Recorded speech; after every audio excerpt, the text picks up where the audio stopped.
Demi pangkas anggaran 20%, negara tetangga nekat tolak baja buatan Krakatau Steel dan pilih impor murah. Sombong di awal, tapi saat badai topan menghantam jembatan kebanggaan mereka hingga retak parah, kontraktor asing malah kabur ketakutan. Di detik-detik genting itu, siapa yang mereka cari? Teknisi las Indonesia. Mau lihat bagaimana tangan ajaib anak bangsa menyelamatkan ribuan nyawa saat dunia menyerah? Tekan tombol subscribe sekarang dan saksikan karma instan yang berkelas ini. Keheningan sebelum badai. 1 tahun yang lalu di Cilegon, Banten. Kawasan industri Krakatau Steel tampak sibuk seperti biasa. Truk-truk kontainer raksasa berlalu lalang membawa gulungan baja canai panas, sementara cerobong asap pabrik mengepulkan uap putih ke langit biru yang terik. Di sini, di jantung industri baja nasional, ribuan anak bangsa menempa besi menjadi tulang punggung pembangunan negeri. Di lantai 12 gedung utama, dalam ruang rapat VVIP yang menghadap langsung ke Selat Sunda, suasana terasa mencekam. Pak Darmawan, atau biasa dipanggil Pak Darma, duduk tenang di ujung meja. Usianya sudah menginjak 55 tahun, rambutnya memutih, tapi sorot matanya setajam percikan api las. Ia bukan sekadar manajer proyek, ia adalah legenda hidup metalurgi Indonesia. Tangannya yang kasar adalah bukti puluhan tahun ia habiskan untuk memeriksa kualitas lasan di proyek-proyek paling ekstrim, mulai dari jembatan di atas laut hingga kilang minyak lepas pantai. Hari ini seharusnya menjadi hari perayaan. Konsorsium Krakatau Steel telah menyelesaikan desain dan purwarupa baja khusus untuk proyek Jembatan Selat Naga, sebuah jembatan gantung terpanjang yang akan menghubungkan dua pulau utama di negara tetangga, Republik Indochina, nama samaran. Proyek prestisius senilai triliunan rupiah. Namun, senyum Pak Darma tak kunjung muncul. Tamu tak diundang. Pintu ruang rapat terbuka. Masuklah Emer Tanaka, konsultan senior dari Jepang yang selama ini menjadi mitra teknis Pak Darma. Wajah Tanaka terlihat kusut. Ia membungkuk singkat pada Pak Darma dengan gestur meminta maaf yang dalam.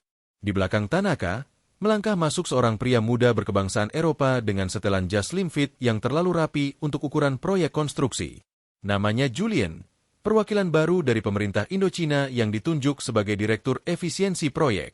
Di tangannya, ia memegang tablet tipis, bukan gulungan cetak biru seperti layaknya insinyur. Selamat pagi, Pak Darma.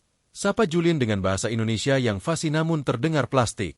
Ia tidak duduk, memilih berdiri di ujung meja seolah ingin segera mengakhiri pertemuan ini. Langsung saja, Julian meletakkan tabletnya di meja. Pemerintah kami telah meninjau ulang proposal tahap akhir dari Krakatau Steel. Dan dengan berat hati, kami memutuskan untuk tidak melanjutkan kontrak suplai baja utama dengan Anda. Keheningan di ruangan itu begitu pekat, hingga suara AC terdengar seperti deru mesin jet. Tim insinyur muda di belakang Pak Darma tersentak kaget.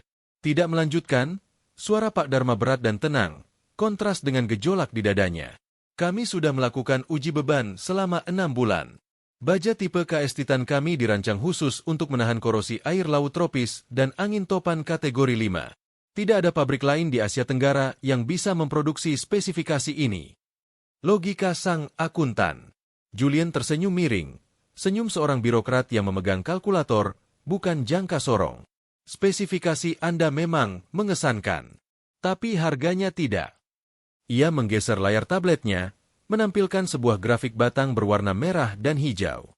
20%, kata Julian. Pabrik baja dari negeri tirai bambu menawarkan harga 20% lebih murah dari Krakatau Steel. Untuk proyek sepanjang 15 km, itu penghematan anggaran negara yang masif. Politisi kami butuh dana sisa itu untuk proyek lain. 20%. Pak Darma berdiri perlahan. Wibawanya memenuhi ruangan. Anda menukar keamanan jembatan yang akan dilewati ribuan kendaraan setiap hari demi diskon 20%. Pak Darma berjalan ke arah layar proyektor, menunjuk data teknis baja pesaing yang ditampilkan Julian. Lihat rasio karbon dan mangan di baja mereka, tunjuk Pak Darma. Angkanya terlalu tinggi. Baja itu keras, ya, tapi getas. Itu baja untuk gedung pencakar langit yang statis, Tuan Julian. Bukan untuk jembatan gantung yang dinamis. Jembatan itu akan bergoyang di tiup angin laut. Baja getas tidak bisa melentur. Dia akan patah. Mereka punya sertifikat ISO, Pak Darma, potong Julian bosan. Mereka sudah membangun jembatan di Afrika dan Amerika Latin. Mereka bukan pemain baru. Overspec versus life spec. Sertifikat bisa dibeli, tapi hukum fisika tidak bisa disuap.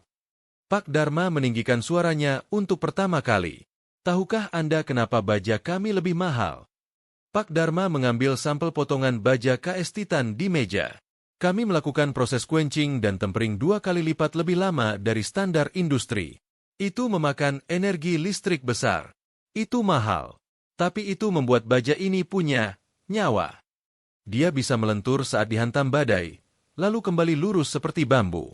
Baja murah Anda? Dia seperti kaca. Sekali retak, dia hancur. Julian tertawa kecil, menggelengkan kepala. Inilah masalah kalian, orang Indonesia. Selalu dramatis. Istilah teknisnya adalah overspec, spesifikasi berlebihan. Julian menatap Pak Dharma dengan tatapan meremehkan. Kalian mendesain jembatan seolah-olah besok kiamat. Kalian memasukkan faktor keamanan 3.0 padahal standar internasional cuma butuh 1.5. Itu pemborosan, Pak. Di dunia modern, efisiensi adalah raja. Kata, pemborosan, itu menghina setiap tetes keringat buruh pabrik Cilegon yang bekerja shift malam demi menjaga kualitas. Itu bukan pemborosan, jawab Pak Dharma dingin. Itu adalah asuransi nyawa. Kami tidak mendesain untuk cuaca cerah. Kami mendesain untuk hari terburuk dalam 100 tahun. Karena kami tahu, alam di wilayah kita tidak pernah kenal ampun. Peringatan terakhir yang diabaikan. Julian melirik jam tangannya yang mahal. Keputusan sudah final. Kapal tongkang dari utara sudah berangkat membawa baja mereka. Terima kasih atas waktunya, Pak Dharma. Mungkin kita bisa bekerja sama untuk proyek, pagar pembatas jalan, atau tiang lampu. Penghinaan itu begitu halus namun menusuk. Tim Pak Dharma mengepalkan tangan menahan marah. Tuan Julian, Pak Dharma menatap mata biru pria itu. Bulan depan musim badai Pasifik dimulai. Jembatan itu berada di celah angin Selat Naga yang terkenal ganas. Saya berdoa semoga ramalan cuaca Anda salah, lanjut Pak Dharma. Tapi ingat kata-kata saya, ketika angin berkecepatan 150 km per jam menghantam jembatan murah Anda, dan ketika baja getas itu mulai berteriak karena lelah, tidak ada kalkulator penghematan yang bisa menyelamatkan Anda. Julian hanya mengangkat bahu acuh tak acuh. Kami punya asuransi, Pak. Selamat siang. Ia melangkah keluar ruangan dengan angkuh, meninggalkan Pak Dharma yang menatap nanar ke arah Selat Sunda. Tanaka mendekati Pak Dharma, berbisik pelan. Dharma-san, saya sudah peringatkan mereka soal micro-cracking pada lasan baja murah itu. Tapi mereka bilang saya terlalu tua dan kolot. Mereka silau oleh uang. Pak Dharma menghela napas panjang, meletakkan sampel baja buatan anak bangsa itu kembali ke meja. Biarkan saja, Tanaka-san, gumam Pak Dharma getir. Mereka membeli baja. Tapi mereka lupa membeli hati pembuatnya. Sebentar lagi mereka akan belajar bahwa ada harga yang jauh lebih mahal daripada uang, harga sebuah penyesalan. Hari itu, bendera merah putih di hati para insinyur Krakatau Steel terluka. Indonesia dibuang demi barang KW. Namun Pak Dharma tahu, ini belum berakhir. Badai sedang menyusun rencananya sendiri, bersiap untuk menguji siapa yang sebenarnya memiliki tulang punggung baja sejati. Kesunyian di ujung jembatan. 1 tahun telah berlalu sejak keputusan fatal di ruang rapat Cilegon. Latar kini berpindah ribuan kilometer ke arah timur laut, ke sebuah selat sempit namun strategis di Indochina yang dikenal sebagai Mulut Naga. Pukul 23 waktu setempat. Di luar, dunia adalah amukan elemen alam. Badai topan, Viper, dengan kecepatan angin mencapai 160 km per jam sedang menghantam garis pantai tanpa ampun. Hujan bukan lagi jatuh vertikal, melainkan horizontal seperti peluru air. Di tengah kegelapan pekat itu, jembatan Selat Naga berdiri membentang sepanjang 15 km, menghubungkan pulau utama dengan pusat industri baru di seberang. Ini adalah kebanggaan baru pemerintah Indochina. Simbol efisiensi anggaran 20% yang dibangga-banggakan Julian. Malam itu, jembatan masih beroperasi meski dengan pembatasan lalu lintas. Ratusan truk logistik dan mobil pribadi terjebak dalam antrean panjang di tengah jembatan, bergerak merayap melawan angin yang mencoba mendorong mereka ke laut. Di ruang kontrol lalu lintas, TMC, yang terletak di menara pilon utama, Kepala Operasional Nguyen menatap layar CCTV dengan mata lelah. Ia melihat struktur jembatan itu bergoyang. Goyangan pada jembatan gantung adalah hal wajar. Aerodinamika memang mengizinkannya melentur. Tapi malam ini, goyangannya berbeda. Jembatan itu tidak menari, mengikuti angin. Ia menyentak-nyentak kaku. Seperti orang tua yang sendinya sakit. Jeritan logam di kegelapan. Jauh di bawah dek aspal, di dalam rongga gelagar baja, box girder, yang gelap dan lembab, tim inspeksi darurat sedang melakukan pengecekan rutin. Lorong baja itu bergaung mengerikan setiap kali angin menghantam sisi luar. Tiba-tiba, langkah ketua tim inspeksi terhenti. Kraa! Suara itu terdengar samar, namun menusuk tulang. Bukan suara angin, bukan suara klakson kendaraan di atas. Itu adalah suara kematian bagi seorang insinyur sipil. Suara baja yang meregang melebihi batas elastisitasnya. Senter ketua tim menyorot ke arah sambungan las di segmen 48, titik pertemuan kritis antara pilon utama dan bentang tengah. Cahaya senter menyapu permukaan cat anti-karat yang masih mengkilap baru, dan ia terkesiap mundur. Ya Tuhan! Bisiknya. Di sana, di sambungan las vertikal yang seharusnya mulus menyatu, terbentuk garis hitam tipis. Garis itu hidup. Setiap kali jembatan bergoyang ke kiri, garis itu membuka sedikit seperti mulut ikan yang mengap, lalu menutup lagi saat jembatan bergoyang ke kanan. Itu bukan retakan rambut. Itu adalah fraktur struktural. Ia menyambar radio komunikasinya dengan panik. Kontrol. Ini tim inspeksi. Kode merah. Saya ulangi. Kode merah di segmen 48. Lasan utama gagal. Bajanya sobek. Garis putih kematian. 5 menit kemudian, alarm evakuasi meraung di seluruh pos penjagaan jembatan. Namun evakuasi ribuan kendaraan di tengah badai topan adalah mimpi buruk logistik. Mobil-mobil panik saling serobot, menciptakan kemacetan total. Beban statis ribuan ton kendaraan kini bertumpuk diam di atas struktur yang sedang sekarat. Di layar ruang kontrol, sensor strain gauge, pengukur regangan, mulai menyala merah. Grafik beban di segmen 48 melonjak vertikal. Pak Nguyen, teriak operator muda, menunjuk layar. Retakannya merambat. Sensor di segmen 49 dan 50 mulai mendeteksi anomali. Nguyen melihat horor itu di layar. Retakan itu menjalar seperti virus. Baja karbon tinggi buatan, pabrik murah, itu terlalu getas. Ia tidak bisa melentur mengikuti irama badai. Alih-alih membengkok dan kembali lurus, ia memilih untuk patah. Ping! Ping! Suara dua kabel suspender, kabel penggantung vertikal, yang putus terdengar seperti tembakan meriam di tengah badai. Jembatan itu anjlok sejauh setengah meter di sisi kiri. Jeritan ribuan pengemudi di atas dek terdengar sayup-sayup menembus dinding beton menara kontrol. Fisika bencana. Hukum fisika sedang bekerja dengan kejam. Ketika satu segmen las gagal, beban tidak hilang. Ia berpindah ke segmen sebelahnya. Segmen sebelah yang juga terbuat dari baja, diskon, itu menerima beban ganda, lalu gagal juga. Ini adalah efek domino struktural. Jika keruntuhan ini mencapai kabel utama, main kable, jembatan sepanjang 15 km ini tidak akan sekadar miring. Ia akan runtuh total ke laut. Ribuan manusia di atasnya akan jatuh dari ketinggian 60 meter ke dalam ombak ganas yang siap menelan mereka. Berapa lama? Tanya Nguyen. Suaranya bergetar. Kecepatan rambat retakan meningkat eksponensial. Jawab operator. Jika angin tidak reda, struktur utama akan gagal total dalam waktu kurang dari 6 jam. Penyesalan sang birokrat. 6 jam. Di kantor pusat kementerian di ibu kota, Julian, sang direktur efisiensi, dibangunkan oleh telepon darurat. Wajahnya pucat pasi saat mendengar laporan itu. Jas mahalnya kini terasa seperti kain kafan. Panggil kontraktornya. Panggil pabrik bajanya. Teriak Julian ke telepon. Suruh mereka kirim tim perbaikan sekarang. Kami sudah menghubungi mereka, Pak. Jawab suara di seberang dengan nada putus asa. Tapi, pihak pabrik bilang mereka tidak punya tim welding yang bersertifikat untuk kondisi badai. Mereka bilang prosedur standar adalah menunggu badai reda baru melakukan perbaikan. Menunggu badai reda. Julian membanting teleponnya ke meja. Jembatan itu akan runtuh sebelum matahari terbit. Ia sadar sekarang. Ia telah membeli baja, tapi ia tidak membeli keahlian. Ia telah membeli barang, tapi tidak membeli jaminan. Uang penghematan 20% yang ia banggakan setahun lalu kini terasa seperti uang darah. Julian teringat peringatan Pak Dharma di ruang rapat Cilegon.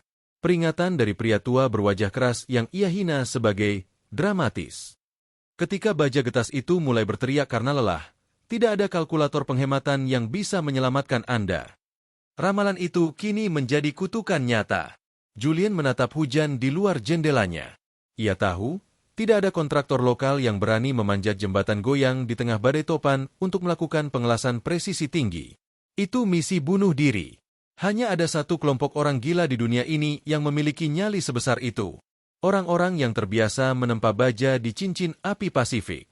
Orang-orang yang menjadikan mustahil sebagai sarapan pagi. Dengan tangan gemetar, Julian meraih telepon satelit merah di mejanya. Telepon sambungan langsung diplomatik. Ia harus menelan harga dirinya bulat-bulat. Ia harus menjilat ludahnya sendiri. Sambungkan saya ke Kedutaan Besar Indonesia. Perintahnya lirih. Matanya berkaca-kaca menahan malu dan takut. Minta mereka sambungkan ke Krakatau Steel. Cari Pak Darmawan. Katakan kita butuh bantuan. Katakan Indochina memohon ampun. Di tengah amukan badai Viper, jembatan Selat Naga kini bukan lagi monumen kebanggaan. Ia adalah perangkap maut raksasa yang sedang menghitung mundur nyawa ribuan rakyatnya, menunggu tangan-tangan kasar dari selatan untuk menyelamatkannya. Dering yang memecah kesunyian. Cilegon, Banten. Pukul 3 dini hari. Langit di atas kota industri baja itu masih gelap gulita, hanya diterangi oleh nyala api abadi dari cerobong flare pabrik yang tak pernah tidur. Di sebuah rumah sederhana namun asri di kompleks perumahan Krakatau, Pak Dharma sedang terlelap. Hari-harinya sebagai pensiunan kehormatan biasanya tenang, diisi dengan berkebun atau memberi kuliah tamu. Namun malam ini, ketenangan itu dirampas paksa. Ponsel jadul Nokia di meja nakas bergetar hebat, diikuti nada dering monofonik yang nyaring. Pak Dharma mengerjap, matanya yang tua namun awas langsung terbuka. Ia meraba-raba meja, menyipitkan mata melihat layar yang menyala kehijauan.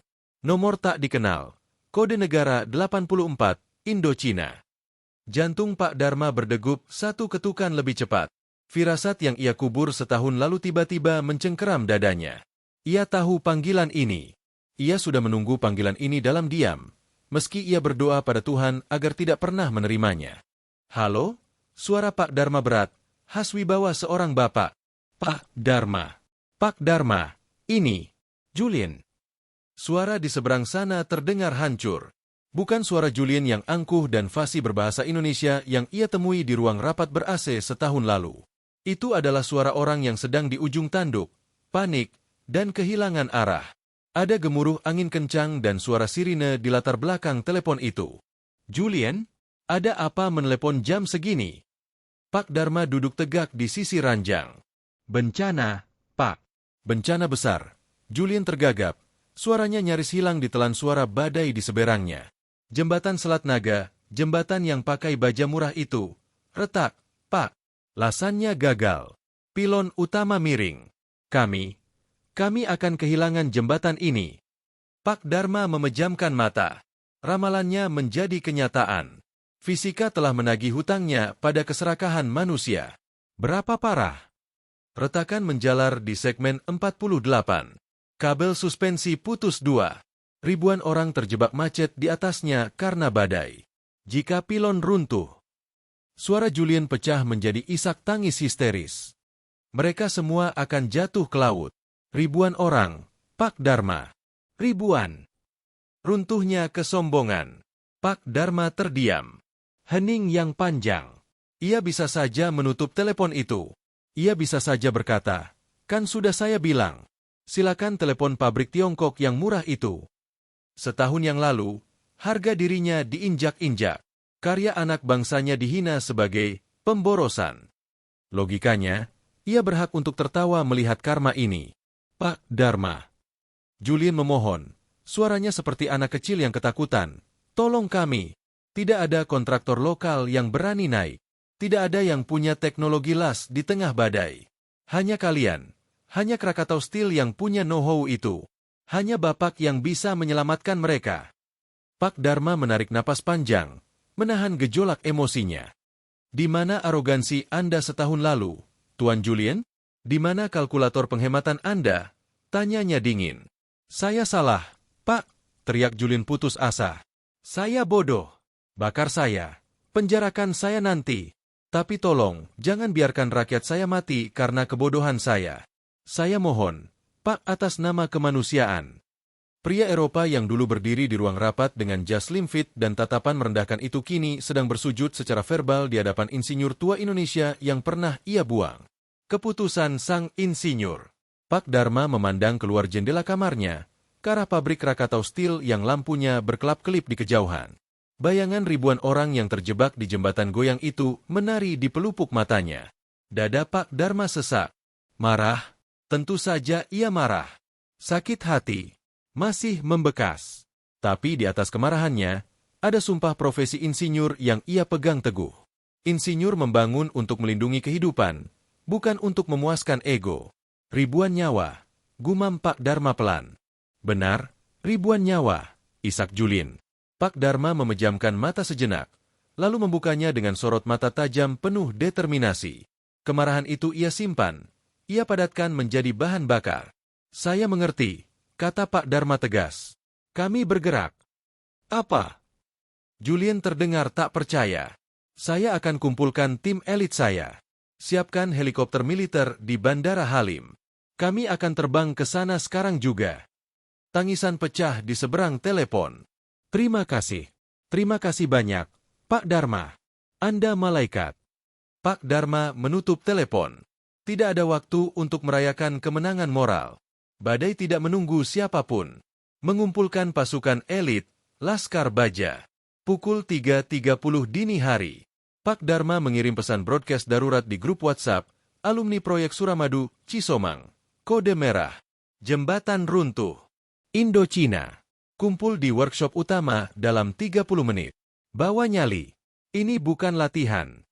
1 jam kemudian, di workshop khusus Krakatau Steel, 5 orang telah berkumpul. Mereka bukan anak muda berdasi. Mereka adalah para veteran lapangan dengan kulit terbakar matahari dan tangan kasar penuh kapalan.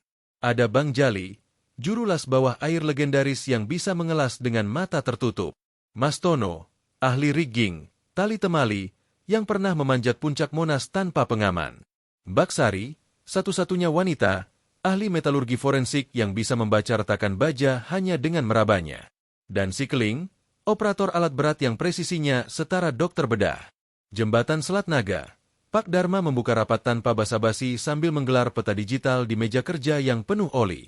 Segmen 48 gagal. Pilon miring. Badai kategori 5. Ribuan orang di atasnya. Tunggu dulu, Pak. Bang Jali, yang badannya penuh tato tribal, memukul meja pelan. Wajahnya keras. Jembatan itu? Yang proyeknya diambil alih Tiongkok karena kita dibilang mahal? Yang bulenya menghina bapak tua dan kolot? Kenapa kita harus peduli? Biar saja runtuh. Biar mereka tahu rasa. Suasana workshop menegang. Apa yang dikatakan Bang Jali mewakili perasaan mereka semua. Luka itu masih basah. Harga diri mereka sebagai tukang las Indonesia pernah diludahi di sana. Pak Dharma menatap Bang Jali, lalu menatap timnya satu persatu. Tatapannya teduh namun menembus jiwa. Jali, kau benar, kata Pak Dharma lembut. Mereka sombong. Mereka pantas dapat pelajaran. Tapi dengar, di atas jembatan itu ada ribuan orang. Ada ibu-ibu yang mau pulang pasar. Ada anak sekolah. Ada bapak-bapak supir truk. Mereka tidak tahu apa-apa soal kontrak atau politik. Mereka cuma korban. Pak Dharma berjalan ke arah lemari peralatan, mengambil helm las kesayangannya yang sudah penuh goresan. Jika kita tidak pergi, mereka mati konyol. Dan ada satu hal lagi. Pak Dharma berbalik, menatap timnya dengan bangga. Ini kesempatan kita. Dunia sedang menonton. Saat baja murah Tiongkok patah, saat teknologi barat angkat tangan, siapa yang mereka cari? Tukang las Indonesia. Kita akan pergi ke sana bukan sebagai kuli, tapi sebagai pahlawan. Kita akan tunjukkan pada dunia bahwa overspec yang mereka hina itu adalah satu-satunya hal yang bisa melawan badai. Kita akan tunjukkan kualitas tangan anak bangsa. Apakah kalian ikut Bapak? Hening sejenak. Hanya suara mesin bubut di kejauhan. Mbak Sari tersenyum tipis, merapikan sarung tangannya. Bapak benar. Baja boleh patah, tapi semangat kita jangan. Saya ikut. Mas Tono mengangguk mantap sambil mengecek harnesnya. Saya tidak tega membayangkan anak-anak jatuh ke laut. Pak, saya ikut. Bang Jali menunduk, menghela napas panjang, lalu meninju telapak tangannya sendiri. Matanya masih menyimpan amarah, tapi tertutup oleh rasa persaudaraan. Ah, sialan. Baiklah, Pak. Demi kemanusiaan, bukan demi si bule Julien itu. Ayo kita las mulut badai itu. Pak Dharma tersenyum lebar. Bagus. Kita punya waktu 4 jam penerbangan dan sisa waktu 2 jam sebelum struktur utama gagal. Bawa high tensile elektrode KS7018. Bawa mesin las inverter anti-air. Kita berangkat sekarang. Malam itu, di saat sebagian besar Indonesia masih tidur, 6 pahlawan berjaket wearpak lusuh bergerak dalam diam. Mereka membawa elektroda las di tas punggung, membawa harapan ribuan nyawa asing, dan membawa harga diri sebuah bangsa di ujung kawat las mereka, terbang membelah badai menuju negeri tetangga yang sedang berlutut. Pendaratan di Mulut Naga. Perjalanan 4 jam menggunakan pesawat kargo militer Hercules C-130 milik Indochina, dilanjutkan dengan transit helikopter tempur yang berguncang hebat, terasa seperti perjalanan menuju neraka. Tim Laskar Baja dari Krakatau Steel mendarat di dek jembatan Selat Naga tepat saat badai Viper mencapai puncaknya.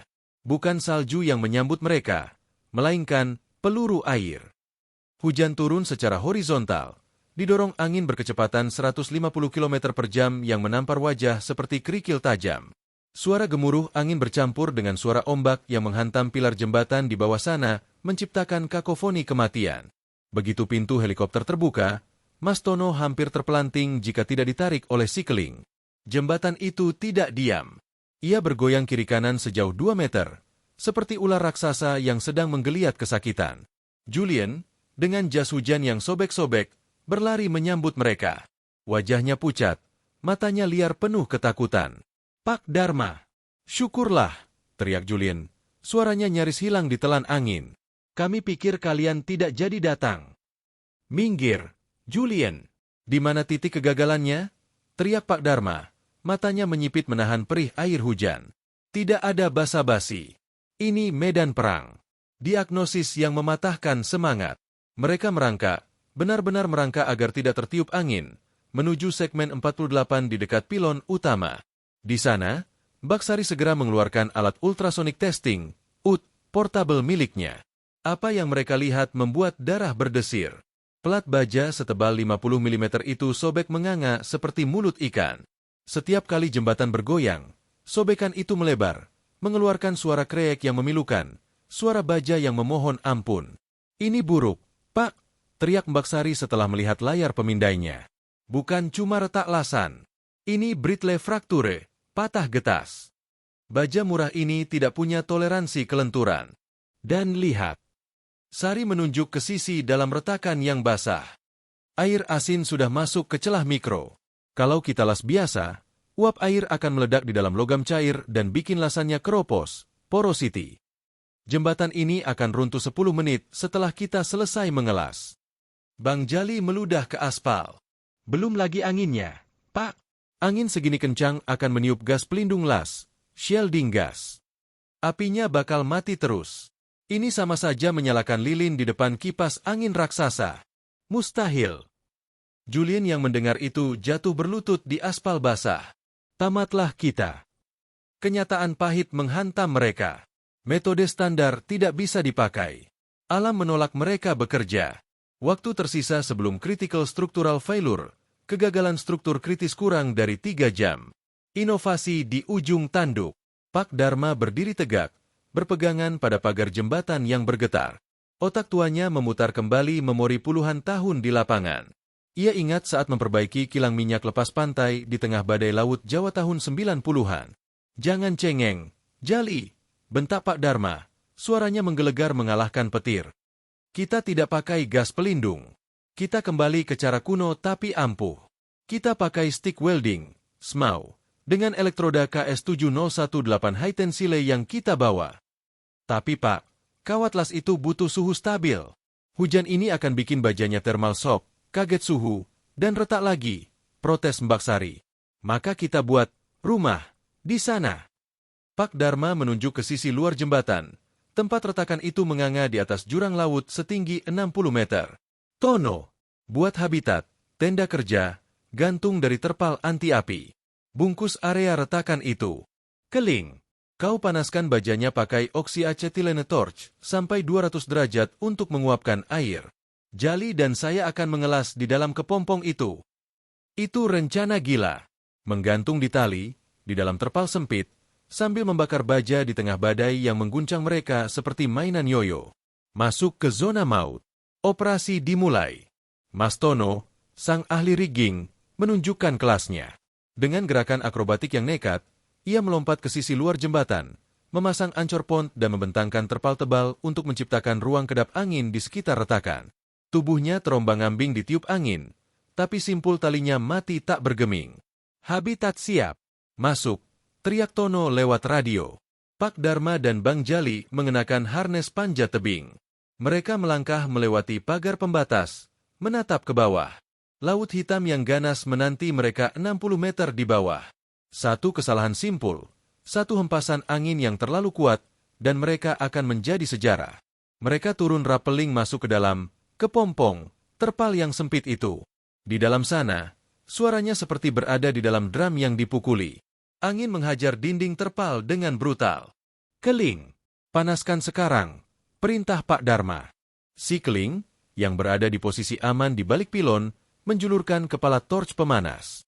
Api biru menyembur, mendesis saat bertemu baja basah. Uap air mengepul memenuhi tenda sempit itu, membuat pandangan kabur. Suhu tercapai. Sikat, Pak. Tarian api dan badai. Bang Jali menyalakan stang lasnya. Inilah momen pembuktian. Ia bukan lagi preman pasar. Ia adalah seniman api. Bismillah. Tar. ZZZZZZT. Busur api listrik menyala terang, menerangi wajah keras Bang Jali.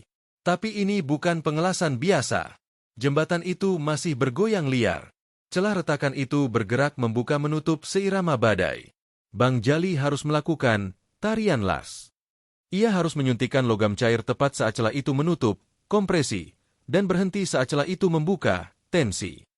Salah waktu sedikit saja, lasannya akan retak seketika. Tahan. Tahan. Sekarang. Pak Dharma memberi aba-aba ritme, tangannya memegangi punggung Jali agar tidak terlempar saat jembatan menyentak. Keringat dingin bercampur uap panas membasahi tubuh mereka. Tangan Bang Jali bergerak dengan presisi robotik. Goyangan jembatan membuat perut mual, tapi fokus Jali terkunci pada kolam lelehan logam, molten pool, selebar 1 cm di depannya. 1 jam berlalu. Otot lengan Bang Jali mulai kram. Ganti kawat. Cepat. Pak Dharma dengan sigap mengganti elektroda yang habis, menyelipkannya ke tangan Jali seperti asisten bedah. Tiba-tiba, hantaman angin kencang merobek sisi kiri terpal pelindung. Prah! Air hujan menyembur masuk, nyaris memadamkan busur api. Terpal jebol, teriak Jali panik. Tanpa pikir panjang, Pak Dharma melepas jaket wearpacknya dan merentangkannya dengan tangan kosong untuk menutupi lubang itu. Punggung tuanya dihajar hujan es dan angin, tapi ia tidak bergerak 1 inci pun. Lanjut, Jali, jangan berhenti. Anggap punggungku tembok, teriak Pak Dharma menahan sakit. Melihat pengorbanan bosnya, mata Bang Jali menyala. Adrenalinnya memuncak. Ia mempercepat gerakannya, mengabaikan rasa lelah. Ia mengelah seperti orang kesurupan, menjahit luka di tubuh jembatan itu dengan benang api buatan Cilegon. Estafet kemenangan. 3 jam perjuangan hidup mati di dalam kepompong goyang itu akhirnya mencapai klimaks. Lapis terakhir. Caping selesai. Bang Jali mematikan stang lasnya. Napasnya memburu seperti banteng. Pak Dharma, yang menggigil kedinginan karena bertelanjang dada menahan angin, segera memeriksa hasilnya dengan senter. Lasannya matang sempurna, rata, halus, dan kokoh. Warna abu-abu metalik yang indah. Di atas sana, di ruang kontrol, sensor beban yang tadinya merah berkedip-kedip, tiba-tiba berhenti. Grafik lonjakan beban melandai. Goyangan liar jembatan mulai terasa lebih lembut dan teratur. Baja itu tidak lagi menjerit. Ia telah sembuh. Pak Nguyen. Sensor hijau. Integritas struktur kembali ke 95%. Teriak operator di radio. Suaranya pecah oleh tangis bahagia. Di dalam terpal sempit di atas laut yang mengamuk itu, Bang Jali membuka helm lasnya. Ia menatap Pak Dharma yang bibirnya membiru kedinginan. "Kita berhasil, Pak?" tanya Jali ragu.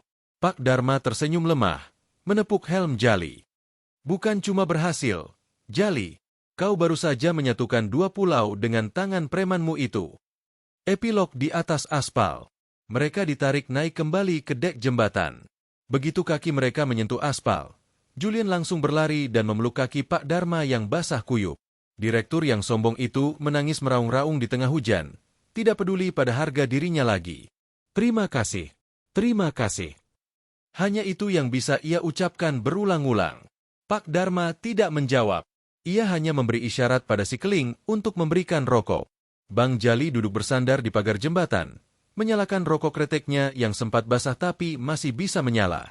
Ia menghembuskan asap tembakau beraroma cengkeh itu ke arah angin badai, seolah menantang alam. Di kejauhan, lampu-lampu kendaraan yang terjebak macet mulai menyala terang, satu persatu mulai bergerak melintas dengan aman. Ribuan nyawa terselamatkan malam itu. Mereka telah membuktikan bahwa teknologi Indonesia bukan sekadar overspec di atas kertas.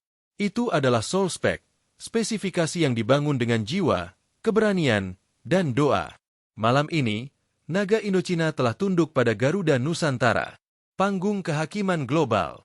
6 bulan telah berlalu sejak malam badai yang mencekam di Selat Naga.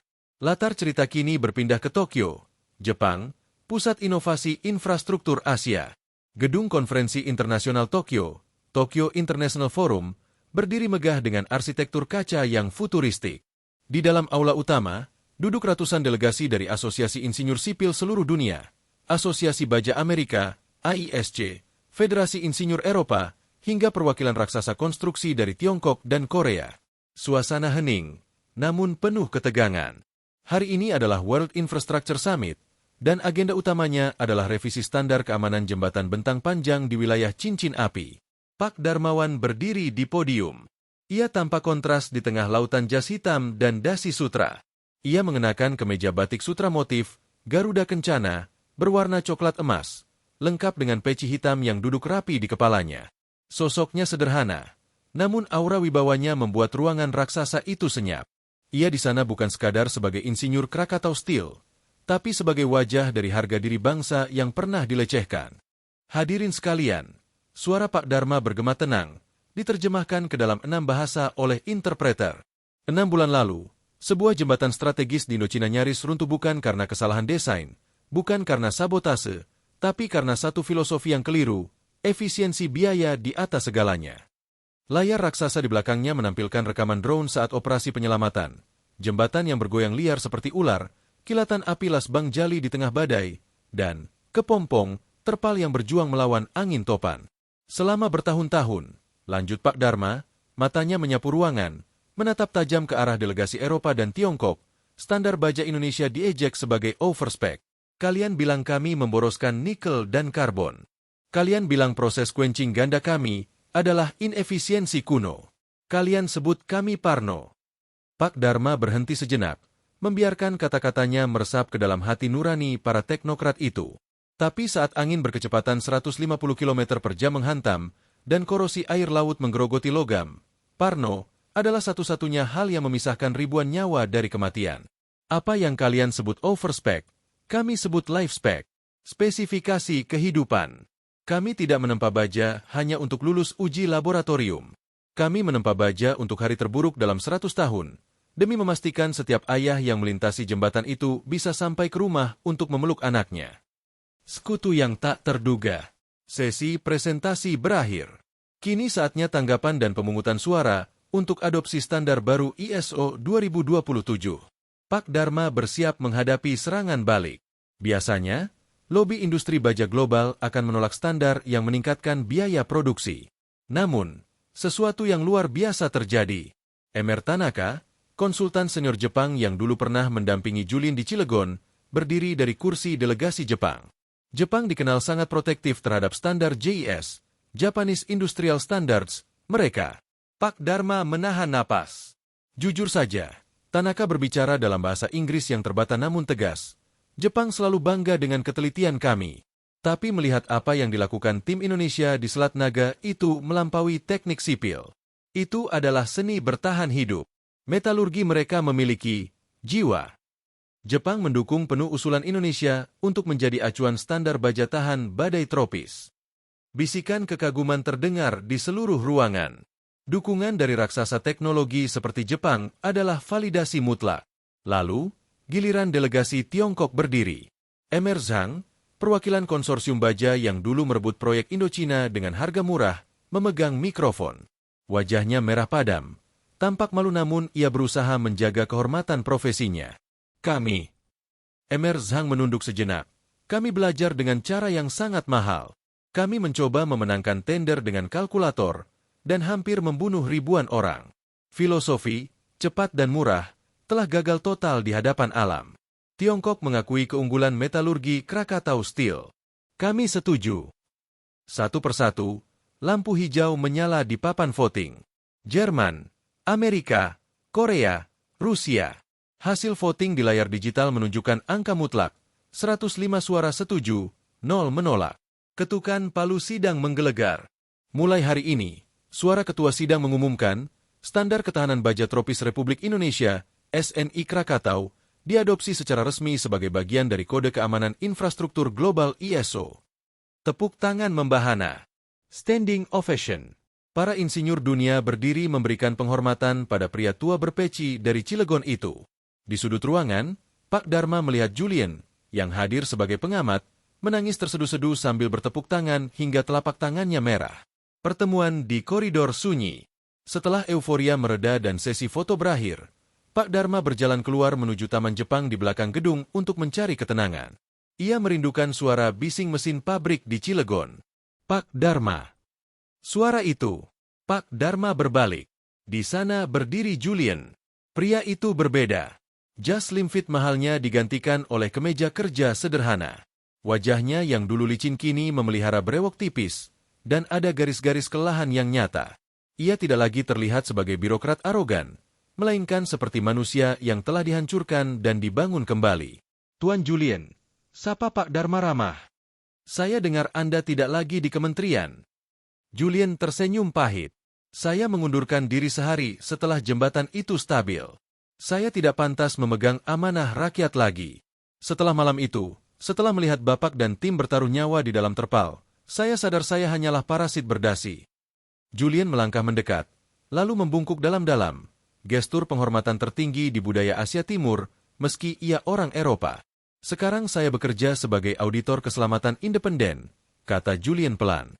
Saya berkeliling ke negara-negara berkembang, memastikan tidak ada lagi pejabat korup yang menukar kualitas baja dengan uang saku. Ironis, bukan? Dulu saya memangkas biaya, sekarang saya memaksanya naik. Pak Dharma tersenyum, lalu menepuk bahu Julian. Tepukan seorang bapak. Baja bisa ditempa ulang, Julian. Manusia juga begitu. Itu juga life spec, memperbaiki struktur hati yang retak agar lebih kuat dari sebelumnya. Mata Julian berkaca-kaca. Terima kasih, Pak. Bukan hanya karena menyelamatkan jembatan itu, tapi karena menyelamatkan jiwa saya. Anda mengajarkan saya bahwa teknik sipil bukan tentang beton dan besi, tapi tentang memanusiakan manusia. Pulang ke rumah. 2 hari kemudian. Bandara Soekarno-Hatta, Terminal 3. Saat Pak Dharma mendorong troli kopernya keluar dari pintu kedatangan, ia tidak disambut oleh karpet merah pemerintah atau kalungan bunga selebriti. Ia disambut oleh pemandangan yang jauh lebih indah dan berisik. Tim, Laskar Baja, lengkap hadir di sana. Bang Jali, Mas Tono, Mbak Sari, dan si Keling berdiri berjejer, memegang spanduk dari kain spanduk bekas pecel lele yang bagian belakangnya ditulis siket semprot, "Selamat datang Sifu Dharma, oleh-olehnya mana?" Bang Jali, dengan tato yang menyembul dari kaos kutangnya, menyeringai lebar. "Wah, Bapak masuk TV Jepang. Ganteng bener pakai peci. Saya jadi artis dadakan di bengkel las. Pak, banyak yang minta tanda tangan di helm las." Mereka tertawa lepas. Pak Dharma memeluk mereka satu persatu. Bau keringat, bau rokok kretek, dan bau oli yang menguar dari baju mereka terasa lebih wangi daripada parfum delegasi di Tokyo. Inilah pahlawan sebenarnya. Orang-orang kasar yang hatinya selembut sutra, yang tangannya kotor tapi jiwanya bersih. "Makan sate?" tanya si Keling antusias. "Pak Dharma yang traktir kan?" Dengar-dengar honor pembicara internasional cair nih. Sate Cilegon sepuasnya, seru Pak Dharma. Habis itu kita balik ke workshop. Ada proyek baru menanti. Jembatan di Kalimantan butuh sentuhan kita. Siap, Komandan. Jawab mereka serempak, mengundang tolehan orang-orang di bandara. Epilog, warisan sang insinyur. 1 bulan kemudian, di kompleks pabrik Krakatau Steel, Pak Dharma berdiri di dermaga pelabuhan, memandang kren raksasa yang sedang memuat ribuan ton baja KS Titan ke atas kapal kargo asing. Tujuannya, Eropa. Ya, sekarang Eropalah yang mengimpor baja dari Indonesia. Di setiap batang baja itu, tercetak kode timbul, SEN ISO 2027, Indonesia. Angin laut Selat Sunda menerpa wajah tua Pak Dharma. Ia teringat perjalanan panjang setahun ini. Kisah ini bukan sekadar tentang menang atau kalah dalam tender. Ini adalah kisah tentang pembuktian identitas. Bahwa bangsa ini bukan bangsa kuli. Bahwa di tangan anak-anak pertiwi, batu bisa jadi emas, dan besi bisa punya nyawa. Bahwa integritas adalah mata uang yang nilainya tak akan pernah tergerus inflasi, bahkan di tengah badai sekalipun. Pak Dharma tersenyum tipis, membetulkan letak pecinya, lalu berbalik berjalan kembali menuju pabrik yang bising. Teruslah menyala, bisiknya pada tungku peleburan yang membara. Karena dunia kini sedang menunggu apimu. Indonesia tidak lagi menunduk. Indonesia kini berdiri tegak, sekokoh baja yang ditempanya. Dan standar itu, standar merah putih, kini menjadi tulang punggung peradaban dunia. Tamat.